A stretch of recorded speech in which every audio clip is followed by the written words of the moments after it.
Hello and welcome to today's panel discussion. Today we are joined by the fabulous Andrew Faust and David Harper as we discuss the importance of permaculture and land legacy.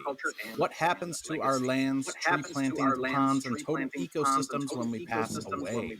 How can we preserve the legacy tree genetics and ecosystem diversity that we spend decades building? How can we protect these blessed places 100, 200, and or 500 years into the future? Permaculture creations are far too valuable to the total life matrix and the future of humanity to simply let fall into whoever's hands destined for the chainsaws of redevelopment. Today's guests are pioneering a model to help the permaculture movement with the legal knowledge required to place our lands into trust and preserve our favorite places into the unknown future. Andrew Faust has more than 30 years of work in environmental and ecological education with high school, college age, and adult students. Founder of the Center for Bioregional Living, permaculture designer, teacher, and activist, Andrew is known for his dynamic teaching style and his ability to inspire people to take action and make positive changes in their communities. He's also an advocate for social and environmental justice. He believes that permaculture can play a crucial role in addressing issues such as climate change, food security, and social inequality by promoting sustainable and regenerative practices. David Harper has more than 30 years of work with conservation land trusts, community land trusts, and local food and farming organizations, resulting in permanently preserving 8,000 plus acres of farmland, natural areas, and cultural and historic sites in Pennsylvania, North Carolina, and South Carolina. His role as co-founder of PLLT is a natural progression of this nonprofit conservation career and draws on his extensive knowledge and experience earned in this field, including the 7 years serving as an executive director. He has designed and taught a graduate level course in land conservation at the University of Pennsylvania. He currently runs a land conservation consulting practice called Land in Common, serves on the team at Carolina Wildlands Foundation, and has worked with Agrarian Trust. Guys, we are so thrilled to have you here. Thanks for being here with us today. I'm really excited about this conversation. Thank you, Jesse. It's a pleasure. Great to see you.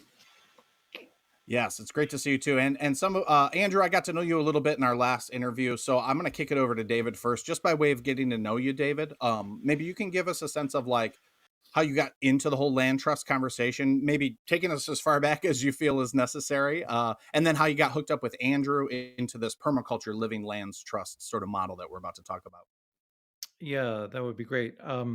So basically, if you imagine being born with an ecological awareness or growing into one, mine started around the mid to late 80s when I was just getting out of college and just realizing that I was conservation minded, but didn't know what to do with it as a graduate of college. So right around the late 80s, early 90s, the land trust movement was just starting to take hold. So these would be nonprofit conservation groups focused on usually a specific geographic area, like a watershed or a region of a state. And I had gone to school in California, but came from the Philadelphia area, and that's where I like to say in the Philadelphia area, back even in the 50s and 60s and 70s, people were sick and tired of sprawl, urban sprawl back then. So by the time the 70s and 80s rolled around, they were already forming land trusts or had formed land trusts to begin dealing with urban sprawl because they realized that zoning ordinances and the real estate market weren't really shaping the kind of landscape that people were looking for. It was just wall-to-wall development in many places. And so I was fortunate to work for two of the largest and most established land trusts in that area. One was called Natural Lands and the other was called Brandywine Conservancy. And both of those had really a good solid track record of working one-on-one with landowners to develop conservation plans for their properties, but also working one-on-one with local governments and even developers to say, if you're going to develop a certain farm or a certain tract of land, let's try to do it in a way that might be called growing greener, or develop it in a way that sets aside at least 50% of the land as protected open space and doesn't just give everything away for wall-to-wall 1 acre lot developments. So that was really where I got my start, and that was a wonderful place to learn the ropes because any given day, any given year, there were new projects coming on board. not only to preserve natural areas and to preserve farmland, but also historic sites. So fast forward through the 90s, there was really more of an awareness about conservation development and also about community focused conservation. So groups that were really thinking about equity and access to land and who gets to decide how the land is developed or how the land is used. And so more and more looking at community land trusts, looking at ways that land could be held more as a commons rather than as private property that happens to be protected. So we can talk more about that, but essentially that's really how I met Andrew. Was in the mid 90s. I was working at the Brandywine Conservancy, so a conservation land trust, and got a call one day from a teacher at a local high school who said, I'd like to bring some students out to plant trees. Are you working on any stream restoration projects? And it just so happened that I was, and was very fortunate that there were students and a teacher out there thinking that way, because I never thought we'd have an opportunity to work with students on a land trust project. But that was really the beginning of our friendship. Yeah, that's great. And then did you subsequently, or maybe somewhere in there, go on to study permaculture and get all into that rabbit hole, or did you pretty much focus on the conservancy aspect? Yeah, I've always been peripheral to permaculture, but I've never actually taken the PDC. And I even assist Andrew with more of the land part of his PDC that he offers, because there's so much written even from Bill Mollison and Rosemarie Morrow about the land aspect of permaculture design, really that it's not property, that land is a commons, that we really can't own the earth. And so let's find ways to treat it that way. So, but no, I'm not trained in permaculture design. My training is with a guy named Ian McHarg, who is a well-known ecological planning and design professor back in the late 60s, early 70s. He wrote a book called Design with Nature. And if anyone hasn't seen the book Design with Nature, he was basically doing GIS analysis before there was even computers to do it with. So looking at the land from an ecological perspective and saying, show us how to use the land, not us telling the land how we're going to use it. And that was my graduate work at University of Pennsylvania. Right. Okay, cool. Thank you for that. I'm getting echo. I'm not sure why. Hold on a second. Let me just address one possible Yep. issue. Yeah, I just rebooted to try to address it. So And also, I'll unplug my mic. Hey, man, we're used to technical glitches, right, everybody? absolutely. So, Andrew, tell me about, from your perspective, how did you reach out to David, and what were you thinking at the time? And then what's that relationship been like over time? Well, in many ways, it is it hasn't changed as much as you might think. Looking at 25 plus years later, much of the work that David and I are involved in today in 2024 is very similar to the focus of work that we were doing in the mid 90s.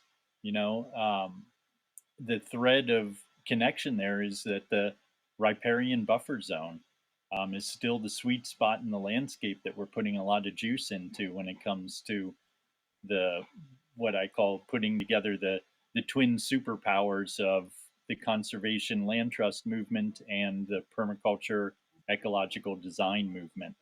And that synthesis of these really strong understandings about the need to first protect and conserve intact, beautiful natural areas, and then to begin to think about how do we become more ecological in our economy based on local sustainable harvests.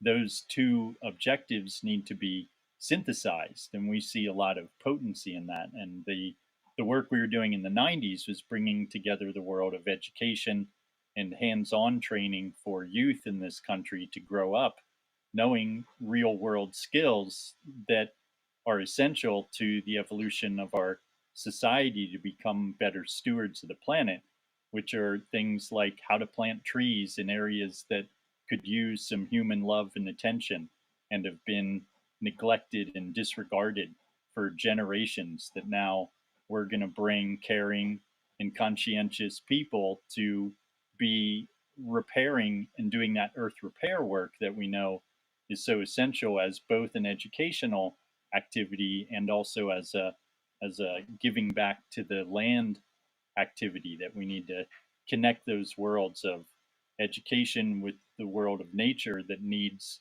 more human participation than it's had, and that that relationship is where we're continuing to grow and evolve. What we're doing with Permaculture Living Lands Trust is this vision that we've shared and been working on in our professional careers, which is bringing this capacity to create a real intergenerational inheritance and address the weaknesses of our present cultural paradigm in terms of being able to provide that, and seeing where those gaps are. And as human beings growing up in parts of the United States where that process of change is very visible and evident, it's something that we have a personal as well as a professional understanding of what those needs are. And we've been focused on ways that we can find opportunities with both private property owners as well as public uh, enterprises and institutions to create more of a lasting and long living landscape that uh, isn't held hostages to the vicissitudes of, say, um, a, a economy that is based on growth for growth's sake, with no sense of what are we needing to grow and how are we going to go about growing it. And so that work of education, the work of conservation, and the work of ecology have been what brought us together and what are continuing to be the focus areas of what we're doing collaboratively with Permaculture Living Lands Trust. Yeah, absolutely. And so let's talk about the foundation. Like, when did Permaculture Living's Lands Trusts begin? And what stage are you at now? Just in a brief overview sense, in case people haven't checked it out. And the website is on the screen there. It's permaculturelivinglandstrust.com. So people can check that out as we talk. But David, maybe you want to just give us a broad overview of where it started officially as an organization, and then what, we kind of just touched on the goals, the overarching goals, but where is it at currently? Yeah.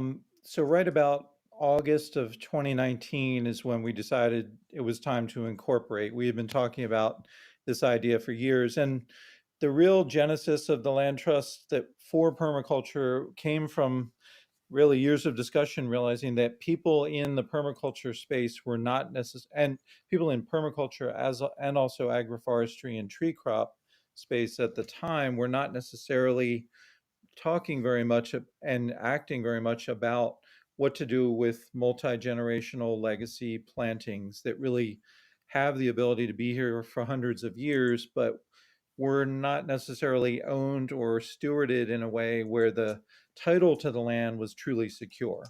So, you might have a really wonderful planting that could be a 300-year food forest, but it might be on private property.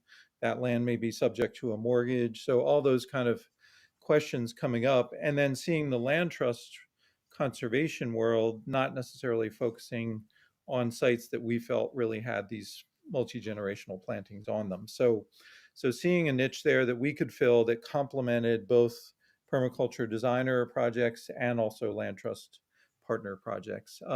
So that came about 2019, where we incorporated in the state of New York as really a nonprofit corporation under the New York state statutes. And then that gave us the ability to apply for federal nonprofit status, which would be the 501c3 designation. We really waited to do that until about really 2022 that we officially got that. So we've been coming up on 2 years now as a full nonprofit at the federal level. But the New York decision was just that, Andrew happened to be there. Lisa DePiano, the other co-founder, was based up in sort of Massachusetts. So there just seemed to be more momentum in that area around some of these ideas. Plus, we felt that permaculture is a global movement, as is conservation. And Right. frankly, a New York address is going to get more attention from someone living in Korea or Brazil, who may not know Charleston, South Carolina, where I live. Right. Yeah, that's And fair. Anything to throw in on that, Andrew? well, and let me tell a specific story too to give a sense of where the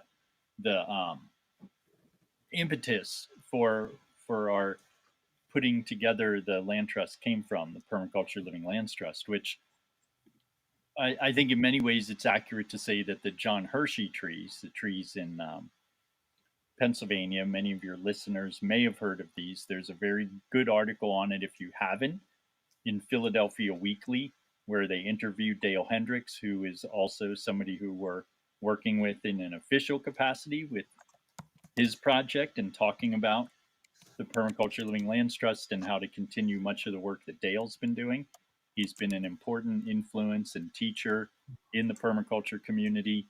Uh, One of the places that he championed awareness of was a place that other people had been writing about and looking at, but largely it was unheard of. And there are these trees planted by a man named John Hershey. People often, not Hershey chocolate, not Milton Hershey, John That's Hershey. what I was thinking. Yeah, a lot of people do, so that's why I clarify that. Nothing to do with the chocolate company. He's a Quaker guy. An interesting thread to this: he lived at the Quaker Meeting House that I attended for most of my teenage years in Downingtown, Pennsylvania. And when he lived there, he planted the whole area out with persimmons and heartnut and butternut and selected varieties of honey locust and all kinds of the permaculture classics. That he was a personal friend to J. Russell Smith, who wrote this seminal text that Mollison and Holmgren looked to of tree crops, a permanent agriculture, right? In tree crops, J. Russell Smith specifically names John Hershey as one of the most important agroforestry innovators in North America. He worked with John Hershey on the TVA, Tennessee Valley Authority plantings, which were extensive, that John Russell was contracted to do, many of which were destroyed later because they weren't ever protected. Nobody really cared about that flash in the pan idea of planting out vast areas of TVA land with multifunctional tree crops. So, unfortunately, that's one of the mistakes that's happened over and over again over the last 100 years of this movement in the United States to bring about more agroforestry. And so John Hershey's trees as well in Downingtown, Pennsylvania, are getting cut down and bulldozed for the expansion of condo units and parking lots. And it's from looking at this pattern and realizing that that is not a unique pattern to the John Hershey trees. That is more often than not what is happening to these potentially several century plantings that are just not recognized as a value. Which, when you think about it, culturally and socially, that's not surprising. Overall, we don't value land or people in the present economic structure at all. What matters are the profit margins of large scale corporations, and that's the bottom line. And so, if you begin to understand that there's a financial and a legal structure that we need to really get serious about in permaculture, that goes beyond much of what I think the weakness of permaculture as a community has been, that we have a lot of sort of unspoken agreement that we need to create escape pods, the permaculture lifeboat concept, the eco village movement, the homestead movement, the rugged individualist self-reliance movement. And none of those have actually considered this particular problem that we're focused on, which is the problem of land equity and land security over generations to come. Not just how does the present generation potentially survive some apocalyptic, catastrophic what if event, which I would suggest we do have a lot of populations in permaculture who are driven by this notion of apocalypticism, and people are going to run to the Permies and the Amish, right, when it all goes down. And that's and we're Finally, suggesting our time to shine. exactly. And we're suggesting, imagine society doesn't collapse in a catastrophic way, and we actually retool, reconfigure, rejigger things, and we bring in some strong land protection tools so that that ride around the sun and outer space on this planet improves for us in a quantifiable way, because we have more trees, more ancient trees in this continent, and hearkening back to that lost lineage of that legacy that would have been ours if we hadn't been genocidal European colonists who came in and decimated what native peoples had already curated on the North American continent. So we both give homage and honor those indigenous ways that recognize the beauty and power of what can be provided by nature when you're respectful and appreciative of what is possible. And that's what we have a vision for and recognize the vulnerability of these John Hershey trees, the vulnerability of native and indigenous lifeways are synonymous in many manners because they both require that we do a better job socially and economically to create other ways to have long-term relationships with land. Yeah. And just to say what's been sort of lurking in the background, at least in my mind, while you're talking there, is the seventh generation sort of thinking and planning has been a real weakness of our culture because of all the things that you mentioned. Like the culture is not set up for it, obviously, and that's why we've lost all that ecosystem management that our indigenous brothers and sisters put down on this continent and every other one besides. But like we've got to somehow find our way out of that back into that seventh generation thinking, which so many permaculturists do and enact on their land and in their communities. But we still are bereft, it seems, until y'all are doing what you're doing, of the legal structures and mechanisms to really protect it. So let's, if I was listening to this, I would be wondering potentially like, who would this apply to? Like, is this just for large acre plantings? Is this for like the little homestead? Is this for organizations only? Like, to whom does this idea and maybe partnering with you all serve, and what sort of scales could people be sort of thinking in when it comes to land trusts? Yeah, if you don't And David, mind, Yeah, great question. Jesse, I could share a screen with a couple slides that help illustrate that, about that'd the be great. types of properties that really fit with this vision for a permaculture land trust. Yeah. And just to go back to what a land trust is for anyone on listening in who doesn't really understand that or doesn't have it in their working community that they're aware of. A land trust is really a nonprofit organization that is, or an NGO, non-governmental organization that is set up under, really under the US IRS tax code as a charitable organization, really to hold land or to hold interests in land, which could be conservation easements. And so these are organizations that are often working um, to react to and combat urban sprawl in many areas, or things like mining operations where they're trying to lock up land so that land can't be turned into giant mines, things like that. So these are often community-based organizations or regionally based organizations, but some of them are very large. The largest in the world and one of the largest nonprofits in the world would be the Nature Conservancy, which has chapters in different states.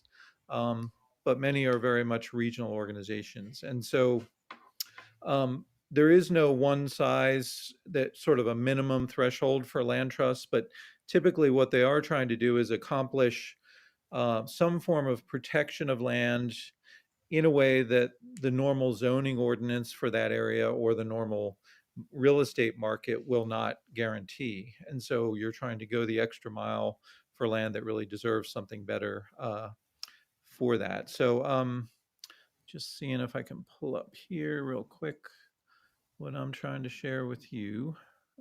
Yep, I see that. Give me 1 second. While you're doing that, let me speak to something I saw in the chat here.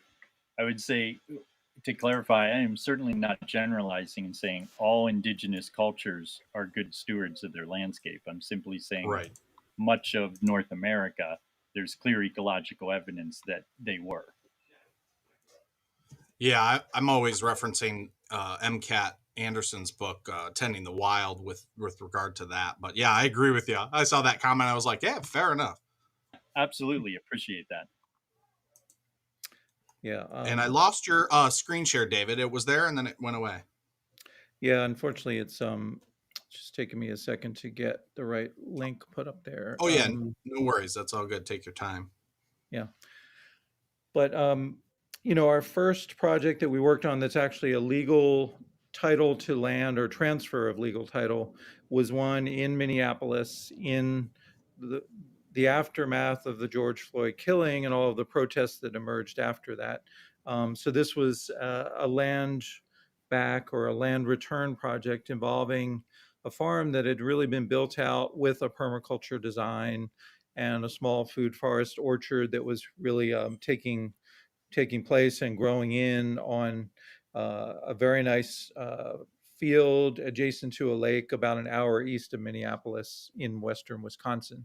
That landowner felt motivated to do something with land, and had befriended different community organizers in that area, and determined that she was going to gift land to a nonprofit, largely led by a farmer of color led organization, with the goal that it would be protected by some conservation easements so that it would never be developed, but that they would have full access and full stewardship of that land indefinitely. So that was really where we got to work one-on-one with the gifting landowner, but also the farmer of color led organization that really took stewardship of that land. And then we ended up, Permaculture Living Lands Trust ended up holding the conservation easement to really acknowledge the rights of the new organization to steward that land indefinitely, really as a commons for um, returning stewardship to marginalized groups that had not been able to access land for, in that case, centuries, in the upper Midwest. And we're very proud to say that that relationship is a wonderful one. It's not, our role is to make sure the land doesn't get developed, but it's also to celebrate the return of traditional ecological knowledge to the land and the return of cultural continuity of practices that are deeply connected to the land. So all of that relationship is about, let's not build on this land, but also let's honor the reconnection of marginalized communities that really are true stewards of the earth. Yeah, and from in terms of your all's position, it sounds like you're more in the position of helping folks get the proper legal structure and protection mechanisms up. Is that the primary role that you're focused on? It can be. Often we're dealing with individuals who may really be looking at their own land as a legacy, where they're thinking about how can they gift land, and they may not have children or they may not have immediate heirs, where they're deciding, they want to do something bigger with their land than just allow it to be sold for development or allow their children to decide what to do with it. So in some cases, these are what you would call land legacy projects that have multi-generational outcomes. And we're really trying to facilitate those either by receiving a gift of land or Mm, helping facilitate it so that the land transfers into the hands of an organization that's really thinking long term, thinking about permaculture as a multi-generational commitment. I see. Okay, so you all can be gifted land as well and act as the stewards or the protectors of that land, and That's then help folks. I assume the land isn't, it's permaculture, right? So it's not like we're just never going to touch the land. It's like we want people to engage with and be part of the landscape and stewardship. So how would that process work from your end? Like how would you help get folks on the land? Oh, and David, if you wanted to share that screen, I didn't mean to take us down that rabbit hole if you wanted to share. Uh, Not at all. Let me just see if you can hold on one sec. Yep, Are you able to it's see not this screen? it's I see it. Okay. All right. it's very property and project specific too. I would just say as to what role we're playing. But what Mhm. Yeah. just to underscore someone, I'm sure David will also talk about, but it's what's part of what's unique that I want our audience here to know is that we want to work with anybody who's doing something with their land that they think is permaculture related, and you want to have a legacy and have it be stewarded with permaculture principles in mind. Because Yeah. that's part of what's unique is whereas, as David, you've been saying, we're flexible, we're agile, we're nimble. That is very unique. What I'd want to draw your audience's attention to is that, as David was saying, most land trusts, most watershed groups are very geographically anchored. They only are interested in working with people who are in Orange County, let's say, or who are in the Wallkill Valley watershed, right? And what's Right. unique about PLLT is we are geared towards the permaculture application, and we're valuing property owners in places that have been keen on permaculture and now are 10, 20, however many years in and thinking, after I'm dead and gone, what's going to happen to this place, and who can I trust to actually really look out for it in the way that I want to see it looked out for? And then we're crafting a unique arrangement for each of those scenarios and what's possible with them. Yeah, that's very clarifying. Thank you for that. Yeah. And And also David, to I be can clear, see this, but I don't see the right tab, I don't think, because it just looks like the EV Mux tab. oh, I see. So in other words, you're not able to see the slide currently showing. Oh, if there is a slide, no, you might have to close that and then open up as a I don't know what you chose, if you chose tab or if you chose full screen, and maybe Yeah. do the full screen the next time. Okay. Yeah, let me try that. Okay. So entire screen. There we go. Okay. All right. That. Yeah, so as we go here, if you're in the live chat and you have questions, feel free to put them in the chat. We can get them answered as we go, or at the very end if we don't have time during the conversation. But happy to take questions because, as you all see, I have questions and I'm not quite sure how it all fits together, and it's sort of a new model, so I think it's very apropos to have questions as we go, and even if they're personal questions about your own land position. One that we were talking about beforehand, as you look for that, David, is the idea of location specific. We in PINA, of course, we are North American focused, so it could be Canada, Mexico, even Central America. Where, and like it sounds like y'all are global. Are there any limitations in terms of who you'll work with wherever in terms of location? No, there isn't. At present, you'll see that our examples are Northeast heavy and Eastern US, Central US. We're in conversation with property owners on the West Coast. We're definitely exploring different relationships with projects where we've been teaching permaculture classes, one down in Nicaragua. And I would say that definitely for listeners to want to dive deeper on what's unique about what we're doing, we have an online PDC happening right now that David will be coming in as a guest teacher on, where we really go much more in depth into these patterns of setting up protected conservation easement, protected permaculture properties and projects.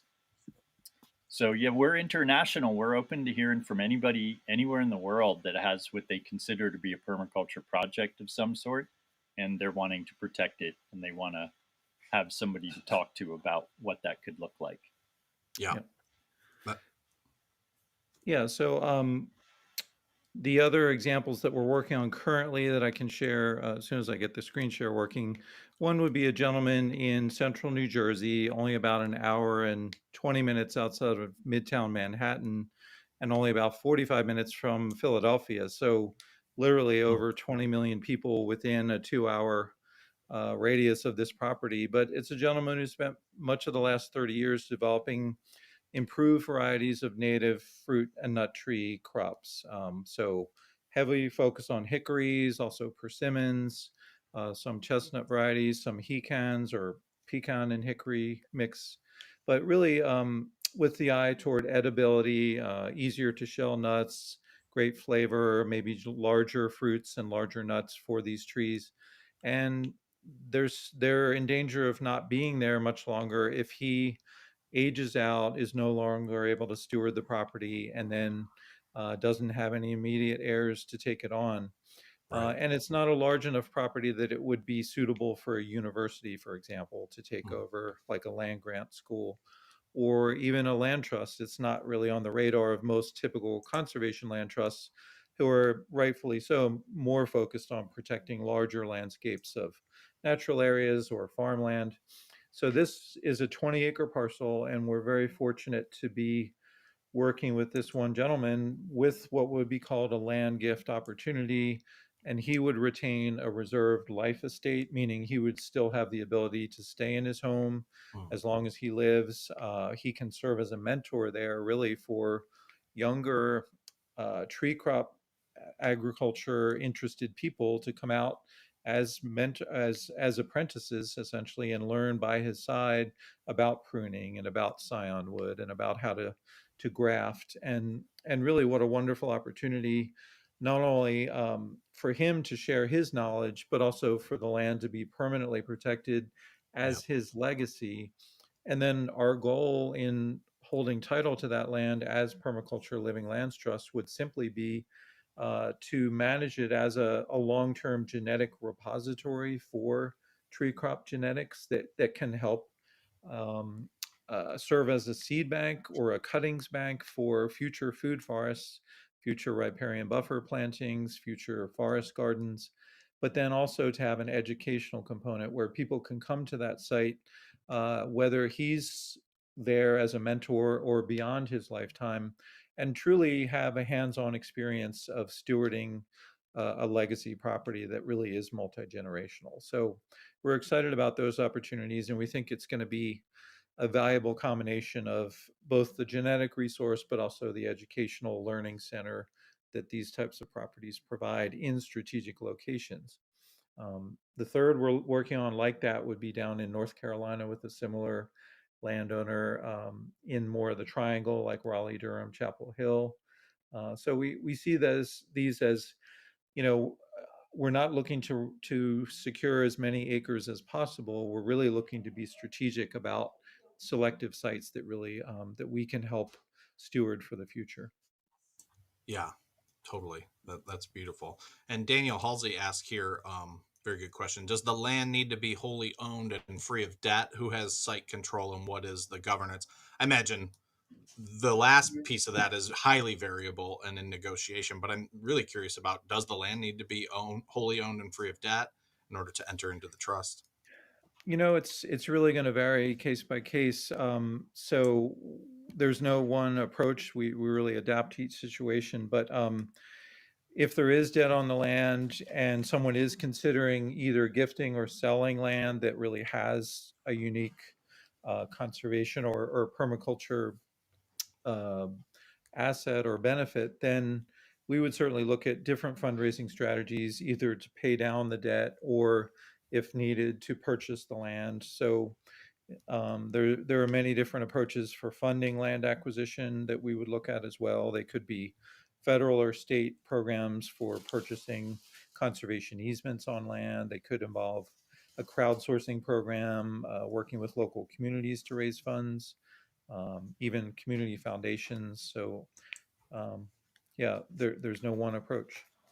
That goes to directly to Gloria's question, I think, there, which is about finding that cash to finance the future stewardship, but also to potentially get the land in ownership.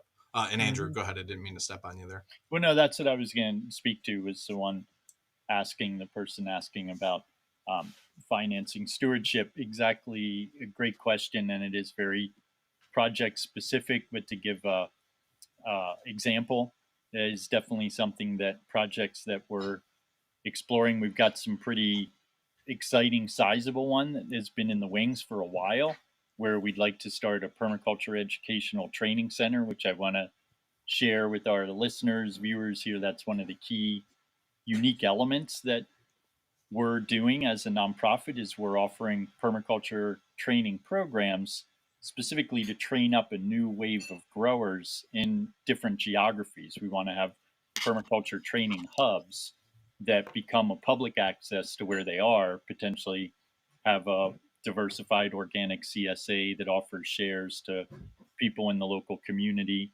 We're consulting and advising in an informal way with a township in the area who just bought parkland through an open space fund, where they Mm. would like to weave in some of these themes of more tree crops, more productive use of the land.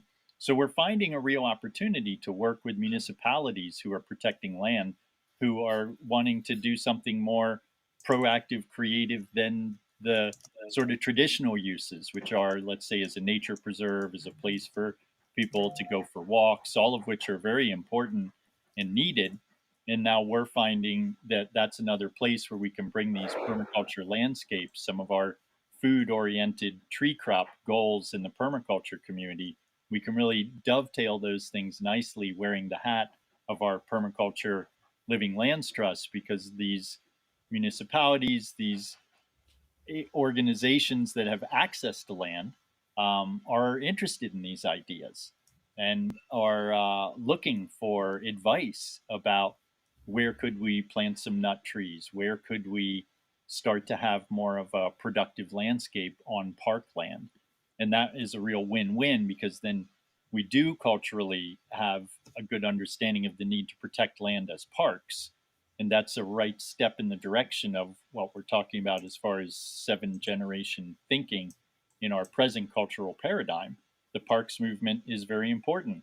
People like John Muir, people like FDR, and creating the National Park Service. And what we're hearkening back to with Permaculture Living Lands Trust is this understanding that historically we've had points in time where we've been on the right track, and we keep going off track. And what we want to do is bring ourselves back into a way of living in these places where we live that will really have some long-term integrity to it.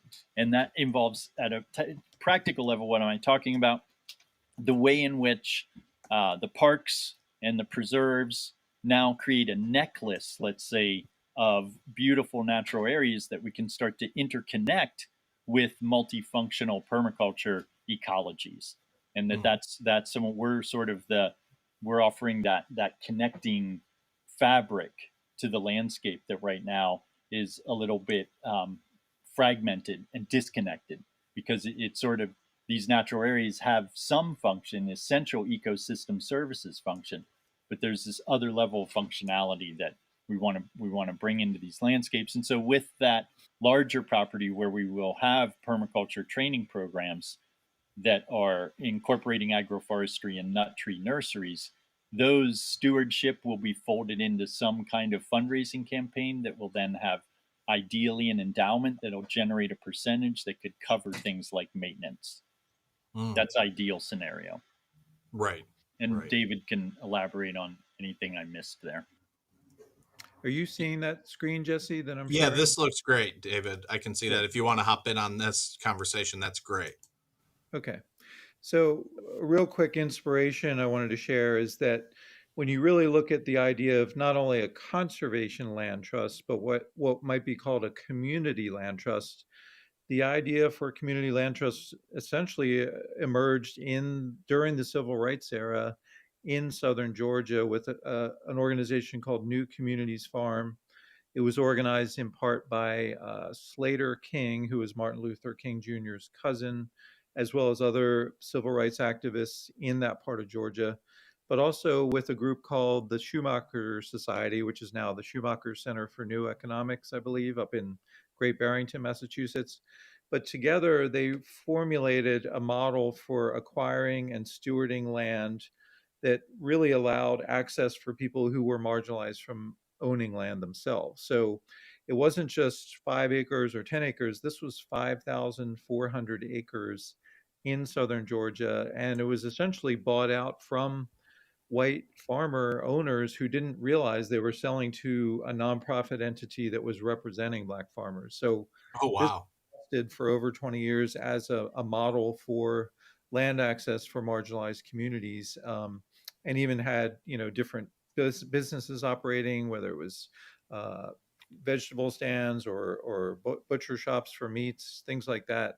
Eventually, there were different reasons why that project did not succeed, but it did come back, and there is currently a New Communities Farm that was funded through one of the largest settlements against the USDA, which was, if you've heard about it, it was the Pigford case. So for systematic discrimination against Black farmers. So New Communities Farm is still active as the first community land trust. And then um, groups like the School of Living, which were started way back in the Great Depression in the 1930s, they actually have a community land trust that represents more of a homesteading model. So people who wanted to be more self-reliant when the economy was failing them, especially in the New York City area during the 1930s, they were building their own homes, they were cutting their own firewood, growing their own food, and it was all on land that was held collectively, essentially as a nonprofit homesteading commons.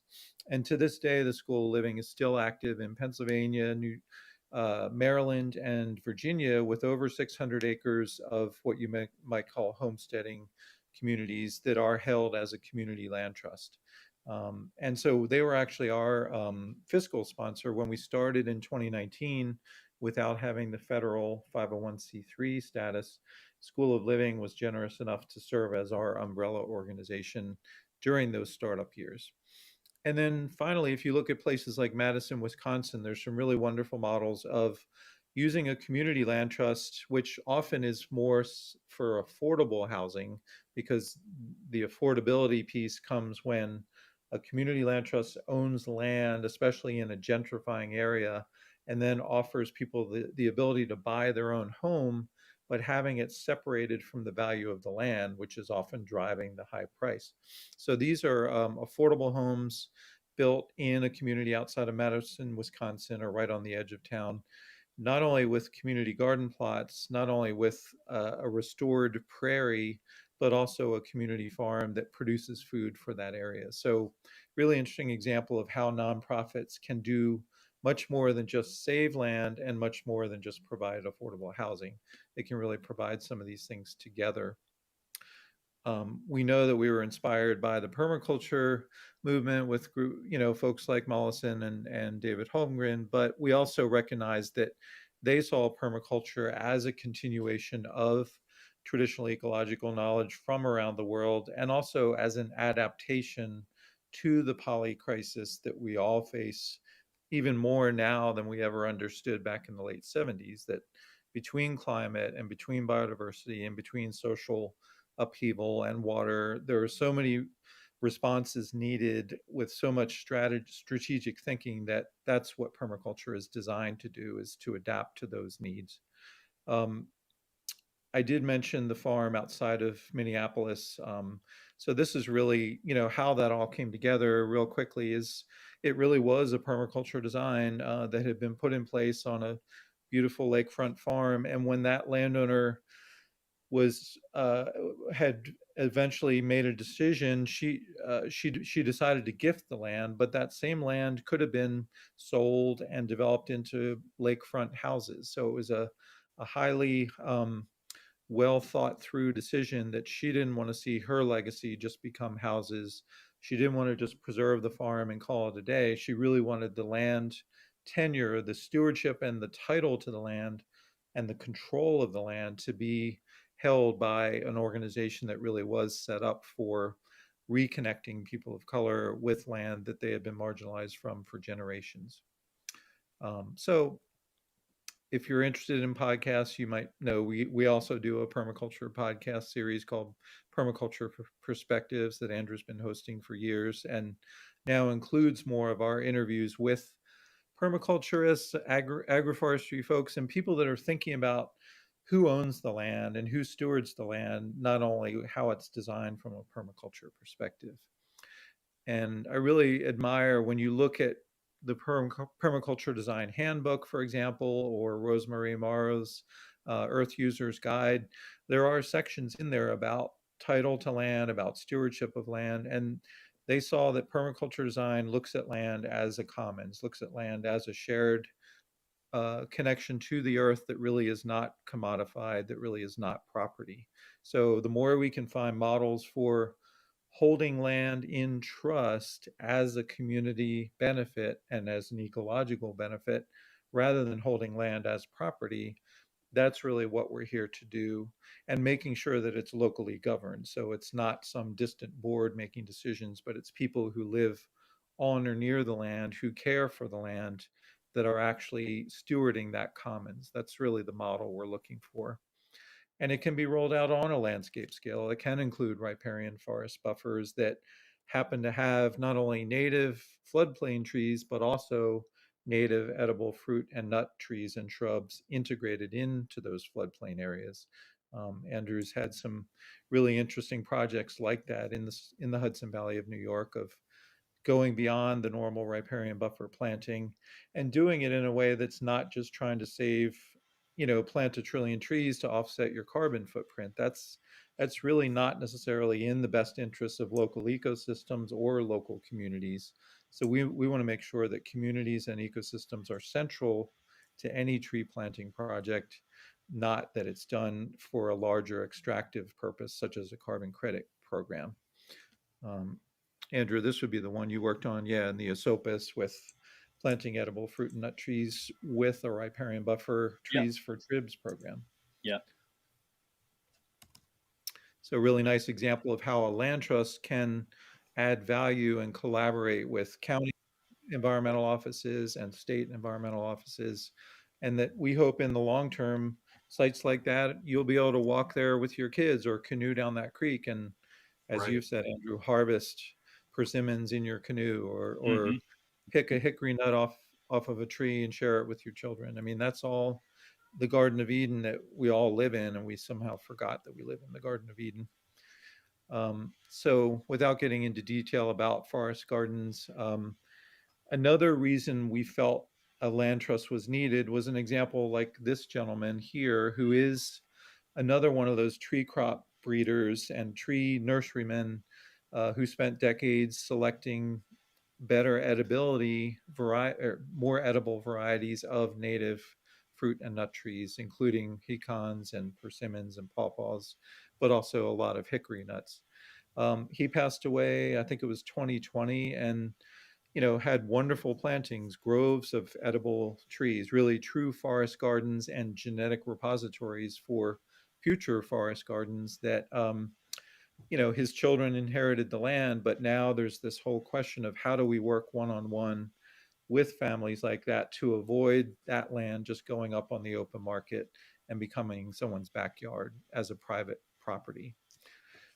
We also know that when you look around the country, people like Zach Elfers and others who are really leaders in thinking about tree crop agriculture, they're finding that there are these nurseries, there are these groves, these orchards of tree crop breeders really all over the country, but especially concentrated in the mid-Atlantic and the Northeast, somewhat in the Midwest. And when you add it up, there's probably, at least 40 to 50 of these sites that really could be candidates for some level of protection, since the majority of them are currently just owned as private property.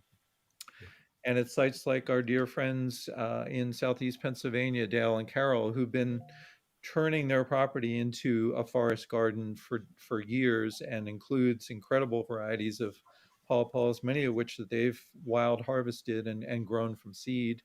And as they reach their senior years, how can we provide a supporting model to them so that their homestead becomes a learning center the way it currently is? It's truly a place where young people come to learn permaculture.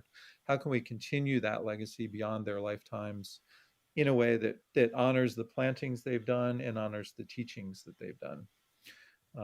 A gentleman like this in central New Jersey that I mentioned earlier with his 20 acres, how can his legacy with mulberries, with hickories, with pawpaws live on beyond his lifetime as something that doesn't become just another backyard? And And this is the guy that was the same gentleman you were saying will be able to live on the land and still be able to maintain site control, correct. so to speak. But he has the assurance that when he does indeed pass away, that the land itself remains toward his vision. That's Yeah. that's exactly it. And Yeah. frankly, Jesse, I mean, I've worked for land trusts for decades, including right in this area of the Philadelphia region. And most of them, this is not on their radar. This is not the type of property that they would pull out all the stops for in order to protect, or work one on one with him to tailor an outcome that he feels good about, but that also perpetuates his legacy. So that's the real kitchen table type conversations that we feel very pleased to be having, including sites like this one in the Triangle region of North Carolina. Our wonderful friend Liani, who's grown a 15-year forest garden with dozens of species of native edible trees, shrubs, and including root plants as well as herbaceous plants. She wants her site to becoming a learning center. And so Right. you're getting from the southeast to the mid-Atlantic to the northeast, suddenly you're working with different growing regions as well as different climate change potential for shifting edible native and naturalized species between regions. So again, it's that idea that these are seed banks, these are cutting banks for the future. And if we really take a non-commercial approach to it, these aren't going to be commercial nurseries. These are going to be places where if a riparian forest buffer gets planted on 500 acres, some of that genetics could be coming off of these sites. Or if a town park decides it wants a 20-acre community forest in the middle of a town, these sites can provide the genetics to help plant those out. So that's what excites us about thinking this way as a land trust, and it really does extend into different growing regions, especially throughout the eastern deciduous forest that is our native biome that we live in. So yeah, we're happy to be having these conversations and excited about it. Hey, you guys are making So, really good progress in terms of your scope, and you just really got started. So this is really exciting to see. Oh man, Daniel keeps asking good questions, but one I wanted to swing back to site control. We kind of talked about it. Sounds like it's a conversation with the site owner, and it's a partnership, and it's sort of that nimble process you were all talking about. But mhm, also governance, like who gets to decide, or maybe the question is, what's the yeah, governance process within the Living Lands Trust? As we talk about managing commons, which our history, we don't really have that in our history. That's not part of our worldview anymore. It becomes Mhm. very challenging, as I'm sure you all know, working with so many varied individuals and various sort of motivations and personal desires and whatnot. So I do wonder the question of commons and governance. How are those being played within your organization? Yeah, I'm glad you asked that, Jesse. Going back to the community land trust model. So really, if you look at what a community land trust is, it's a nonprofit set up with essentially a three-part board, and the three-part board means that there may be founding board members like ourselves, but then there are also land land land leaseholder members who live on land or who farm on land that is held by the trust. And then there may be neighbors in the community of that land that maybe get their produce from that land trust. So the idea of a three-part board is really like a built-in checks and balances, kind of like our own democracy is supposed to work. That, you know, Supposed to if work.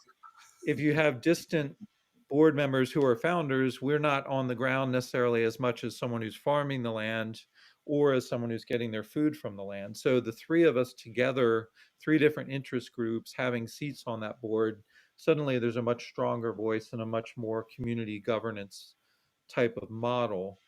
And then the principle of holding land in trust as a community asset and as an ecological benefit, that philosophy really roots us in the thought that this is not property we're talking about. This is returning land back to a commons. And so the whole philosophy behind it is about making sure that those values are carried forward for generations by the people living and working with that land as stewards. And I would say that groups like Agrarian Trust have been influential to me. I was working with them as a consultant during some of their startup phase, and they really have attempted to scale up this idea of how can we have a community the governance model that you might call an agrarian commons, that's what they're calling it, but do it in a way that isn't so top heavy that there's like a mothership and then the local satellite ship, but there's a power dynamic between the two. So I Right. think they're working through how to avoid that power dynamic. And we're saying that if we start with the gentleman's land in central New Jersey, we need to have local people representing that property on the board who can help make decisions about it. So the question is, as you grow as an organization, how many board members are you really going to have? How many board seats? And that's where you get into smaller advisory teams and advisory committees that still are a voice for the land, but may not be sitting on the full board. So that's the community land trust model that we aim to follow. Yeah, it reminds me of PINA. Like one of our missions is to grow bioregional hubs. And like the hubs idea, as you get bigger for the Permaculture Living Lands Trust, you might also find yourself into these subdivided boards that are more focused on their particular bioregion, but under yeah, the sort of idea of commons and stewardship of land. yeah, Mhm. exactly. We Yeah, also have that's a beautiful. dear group of friends in the Minneapolis area who we're working with on a commons-based approach to farmland access for marginalized communities. So they're really looking at that same model of how do we own clusters of farmland that work together and then Yep. have community governance. So that's a group called Commons Land up in the Minneapolis area. Great. And a question here, I don't know if you can see it, but I'll just read it. What about rates or land tax costs? Yeah. So having spent most of my career in the conservation land trust world, it's always been frustrating that you might have a developer that owns a 100-acre farm and is ready to turn it into a shopping mall. And then you're able to somehow step in and preserve that land as a permanently protected farm. But the way most local property tax works, you would not have any different tax that you would pay as a conservation group than you would as a developer. So Mm, most of them say, well, as long as you own land in our school district, in our county, we're still going to tax you so that we can pay for roads, we can pay for fire, police protection, schools, et cetera. And so in some instances, when you have preserved land like this, you can apply for a variance or you can appeal to the local government, like the county government, for a reduction in tax. But generally, the way that's done is what would be called clean and green or present use value tax, where you don't have to preserve the land, you just have to say, I'm going to manage it as a farm or as a forest for the coming years, and so I'm going to be taxed at a lower rate because of that. right. The federal level for taxes is a whole different ballgame, and that's something we could talk more about. But if you're a landowner looking to preserve land, like the example I showed from the Minneapolis area, that individual would be able to gift land or gift a conservation easement and then count that against their federal income tax or against their capital gains tax. Mm, So there are different ways that you can work with these projects to structure them for tax benefits, but when it comes down to it, the land itself is still going to be taxed. And the only time you really can get land off the tax rolls, I think, is like churches and sometimes schools because they're considered such a community core function that they're not even taxed at the same rate that a land trust would be taxed. maybe these are living churches, and the what we worship is nature and I functioning like that. ecosystems. Yeah. You're on to something. Yeah, Yeah. that's a strong argument, and I hope we do see more and more of this kind of variance so that we shouldn't be the same rate as a developer by any means. Right. Also, Another just a quick note, if we're leasing farmland, even just a nominal lease rate, just so that people have a long-term right to be on that land, that is considered, a profit-making business of some sort or a way of generating income off the land. And that would right. also be another hurdle we'd have to overcome to show that we are truly charitable as stewards. Excellent. I see another question from Daniel. How is a land trust different than a land easement like prairie land trust? I'm thinking prairie land trust is a specific example he's referring to. Yeah, so I'm not sure of that specific example, but if you think about it, most land trusts either hold title to land that they would call like a nature preserve, that you go walk your dog or go watch birds in the nature preserve, or they would hold conservation easements, which are partial interests in land. The land is still privately held. The conservation easement is held by the land trust, and basically it appoints them as like a third party to say this land will never be developed. They walk the land once a year. They make sure you haven't clear cut the trees, you haven't bulldozed the creeks, and then they give you the clean bill of health and they move on. But if there ever was a conflict with a conservation easement and the landowner. For example, I worked with a group in Pennsylvania years ago where a landowner said, I'm going to build a farmhouse. And the land trust said, our easement on your land doesn't allow a farmhouse. It just says you can build farm related buildings, but not places to live. And that Mm, landowner said, you know what, I disagree. I'm going to build a house. So it worked its way all the way to the state Supreme Court. And in that case, because the conservation easement said agricultural structures but not residential structures, the Supreme Court of Pennsylvania required that house to be demolished. wow. So it's a horrific example of what can go wrong when the legal restriction that a conservation easement puts on the land and the private intentions of the landowner get into conflict. Hmm. It's usually not the case at all, but it's more likely to happen when a future owner buys a property that is already protected by an Right. easement, and then they try to do something to break those agreements. So, So David, most of these projects are really meant to be permanently protected, and it's buyer beware. If you look at your deed before you buy the land and it says conservation easement, you know you're not going to put in a subdivision. Yep. so a technical question, David. There's a link between the easements you're describing and that other question about tax costs, isn't there? Mm. Yeah, I mean, definitely. Well, the easement won't bring down your local property tax unless you're in a very forward-thinking community. But that easement, if it's donated to the land trust, the value of that easement can be used as a charitable gift deduction to offset your federal income tax. Gotcha. Thanks for clarifying But that. and to finish up on the gentleman's question, most conservation land trusts that I've worked for and that I know of, their bread and butter for how they protect land is through conservation easements. The majority of them are not holding title to thousands of acres of land. The majority of them hold easements on thousands of acres of privately held land that can't be developed. Yeah, that's a great answer. Christine asked a while ago, and this ties into a question that I have.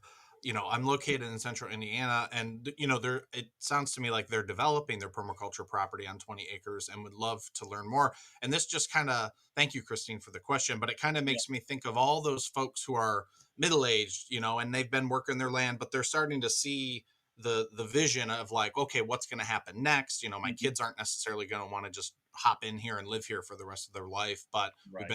we've been building these seed banks and these legacy genetics that we want to preserve. I wonder what the process is for folks who are really thinking out 20 or 30 years, that they can start just step by step, sort of taking steps toward this living lands trust idea. How Mhm. would you point people in those directions, or when's a good time to start thinking about it and planning for it? I mean, I now's a mean, good time to think about it. right. I think. Yeah. You know, Set up a meeting with us. we love to just brainstorm ideas. We're not here to sell our services. That's We're right. here to help people think about their options, and especially people that have put so much effort into building out these types of properties. Hmm. We're happy to get on a call, get on a Zoom meeting, look at some maps, and just kick ideas around. And Yeah. often it begins with, what's going on in your area for that part of Indiana. Who is the regional land trusts, and are they at all interested in food systems work and ecological restoration work? And maybe there's a nexus there that they could start a conversation with their local land trust to kind of lead them into some of this work. Yeah. We're not trying to necessarily hold projects or conservation easements or property interests all over the country. It's really much more selective than that. But if it came down to it and we knew there was a really high priority tree crop site that was in danger of being sold for development, that landowner, we could develop something that might be called a tree crops easement, that all it's there to do is protect the land and make sure those trees remain on the land. So a Mm. very specialized approach that's something else we want to be able to offer, even if we don't end up being the holder of that easement. So you can create new, I don't know what you'd call that, like easements, I guess, but you can create your own permacultural easements, whether it be riparian easement or Yeah, I mean, it's a all governed pond through the IRS ecosystem. tax. Oh, I lost David, or You're I don't know if y'all permanently, did. Oh, there you you are, know, David. Hey, David, could you just start right back over where you started? I lost you for a second. yeah. All of the conservation easement rules are governed under the IRS tax code. So there's always that danger that you would do something that doesn't really fit the way that was written, and then you come into an audit situation where the landowner might actually have to pay money back if they didn't follow the rules, or if they took a Mm. tax break that wasn't really allowed. But for the most part, if we're talking about protecting trees as a cultural and ecological resource, we believe there can be tree protection easements Hmm. developed for these properties that also restrict development of the land. There can also be tree protection ordinances that your local town governments can develop that Hmm. say, this is an important arboretum for edible genetics, and we think that should be protected for the community. I mean, there's those options as well. Yeah. Interesting. This one last question, not a last question, but one on that I'll just tag on. What's the, like with Christine's question, what's the time horizon that people might expect to when the conversation begins to when you can actually place the land in an easement or into a trust? I mean, it's really variable. So Yeah. you never want to rush anything because, don't push the river, it flows by itself. But if you do set a timeline of like a year to say that by this time next year, we at least want to have our decisions made, have our documents in place. Some people are driven more by a tax deadline where they say, we've got to settle this before our taxes are due at the end of the year because we have a large capital gains and we're trying to write it off. Or you might have an estate situation where someone's about to pass on their land, and so there's a timing issue with that. So we want to be flexible to everyone's personal financial motivations, but we also want to advise that you would never want to rush something. And easements can take years, and land transactions can take years, just to start, to make sure that everyone in the family is in agreement on something. Because if they're not, it can get ugly fast when someone's saying they want to protect the land and someone else says, no, I want my kids to be able to build 5 houses there. You never want to run into those sort of social work situations when all you're trying to do is protect land. Yeah. So maybe Andrew, I've not heard from you in a second. Oh, go ahead, please. Well, I was just gonna say let's helicopter out to more of like the 5,000-foot view. Yeah. Because we've been looking at a lot of details for folks and listeners, and you're getting a good sense of our technical expertise and David's real acumen at this type of analysis. And part of what we're also advocating for that I want to be sure and share with our listeners is a broader vision of really advocating for regional food security and regional land planning at a master planning scale on a watershed scale, to begin to have communities think about what does it look like in your community to plan for regional food security, for regional energy security, with the permaculture principles at a regional scale, and the Permaculture Living Lands Trust as an ally for that type of value set. And that is one of the conversations that, for instance, in the town of Marbletown here, where I've walked this Osterhout's Flats property that they've acquired through an open space fund, one of the things that really interested them in working with us was this conversation about what does it look like to bring more food security to the town of Marbletown? How can this property actually help to feed local people here? And one of the really exciting things about that for us in the permaculture community is, I think a lot of us can relate to the real excitement that you sense when you watch the Global Gardener BBC series about Bill Mollison. And to me, one of the sections I always draw students' attention to that sort of slips by elusively because it's so subtle but so important is when Bill says, and Dr. Venkman, who's taking the tour of the property in India, and explains about all the problems that are still sadly afflicting the farmers of India, with farmer suicide and green revolution and chemicals in farming there, and growing none of their local food. And Venkman says, what we need to do is decommodify agriculture. And I think that in many ways, the permaculture community, in my experience of it in North America, has sometimes been one of the weaknesses. To totally recognize the strengths far outweigh the weaknesses, but we often like to talk at a communal level. How do we solve the weak links in the chain, right? And I think one of the things that's been happening is we've sort of dropped the ball on collectively putting some elbow grease into that work of, what does it look like to decommodify agriculture? Because it's actually a really involved thing to go about achieving. It theoretically is critical. And what I'm getting at is the practical work of having a diversified organic vegetable farm on a town owned parcel like Osterhout Flats is part of how we decommodify agriculture, because what that can begin to look like is we can have our local tax base paying for local growers who grow local food for local people on local landscapes, which is one of our mnemonics in permaculture, right? What do we want to do? We want to create local livelihoods for local people and local landscapes. And one of the key ways we can begin to do that around food is to advocate for a vision of land use that is informed by permaculture values that says, what does it look like for this community to go year round, full diet food supply? And we're aligning with data that's been done by a colleague, a group of colleagues of ours who helped to create this important document that I think a lot of your listeners would enjoy following up on after this, which is called a food vision for Lower New England. And that food vision for Lower New England outlines, and Lisa Fernandez and Eric Tonesmeyer were key figures in constructing that study. And they do a very in-depth analysis of what would it look like for the 6 states of the Lower New England area to go year-round full diet food supply. And we're taking that data and kind of taking it on the road a little bit to use it as a framework to say, hey, have you thought about what it would look like for your community to become more food independent? And we're concerned about what we see happening with the rollout of renewables, which is in many ways running roughshod and rampant over prime agricultural soils.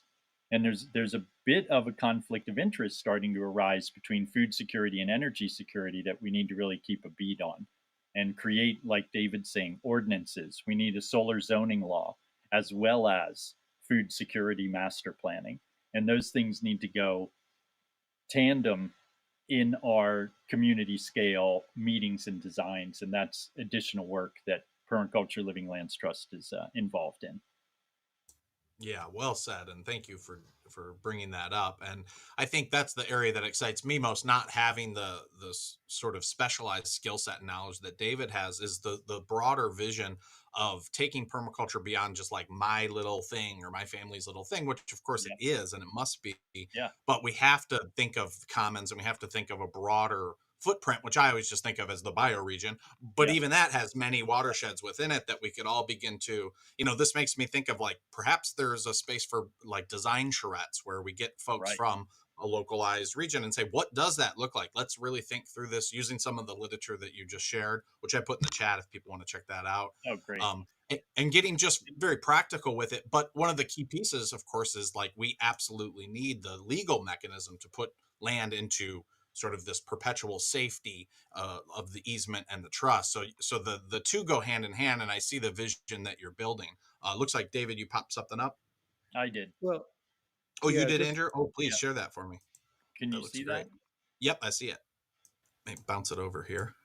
Okay, go. I just wanted to add real quick that when we talk about who owns the land, I mean, the majority of American land is still privately owned, like the vast majority. And so anyone now can get on their local county GIS website and look up tax parcels. And it's often amazing to see who owns land right in the communities where you live.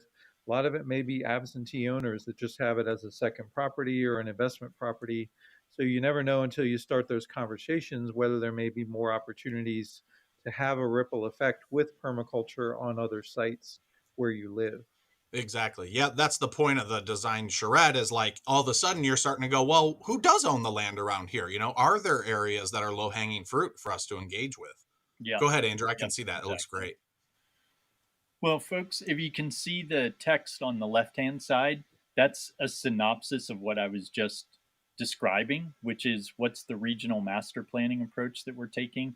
That, part of what distinguishes permaculture is that it goes above and beyond farming and agriculture and says, what does it look like to design buildings, to design energy systems, all of these components of human settlement on a regional scale.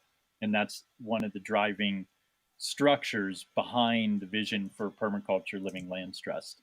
And then we're bringing in this approach of synthesizing the strength of restoration ecology, conservation work, reforestation work, and looking at how can we expand what we're doing with protected natural areas that can become what is being referred to as working landscapes in the conservation community, which is having some kind of responsible agricultural use that's happening on protected conservation land. And this is a phrase that I've been using for a while. We can combine livestock with nut trees in restored ecosystems. And that sentence is, in effect, a completely novel concept when you bring it to either the conservation community or the agricultural community. They tend to be sort of siloed. And these are some different visuals on what does it look like to have silvopasture, to have shelter, wood, and forestry, and to bring in livestock into natural areas. And then as we do reforestation projects, this one that we touched on, we're really excited about because we see it as the beginning of a really vast opportunity, which is to work with state and local agencies and watershed groups. Here we worked with three different uh, government organizations. We worked with the city of Kingston. We worked with the DEC Trees for Tribs program. The Trees for Tributaries is a free tree giveaway that the state of New York offers to anybody who has acreage within a riparian zone. They don't pay any attention to whether it's protected or not. They just pay attention to whether it's adjacent to a wetland or a riparian area, and it's being done by the people who own the land. So in this instance, Ben Gannon, who's right next to me, Ben sussed out this property from a map of 40 properties that the county had bought. And they bought them because those 40 properties were in the floodplain and they don't want to ever see them developed. And this one is it's a county owned park.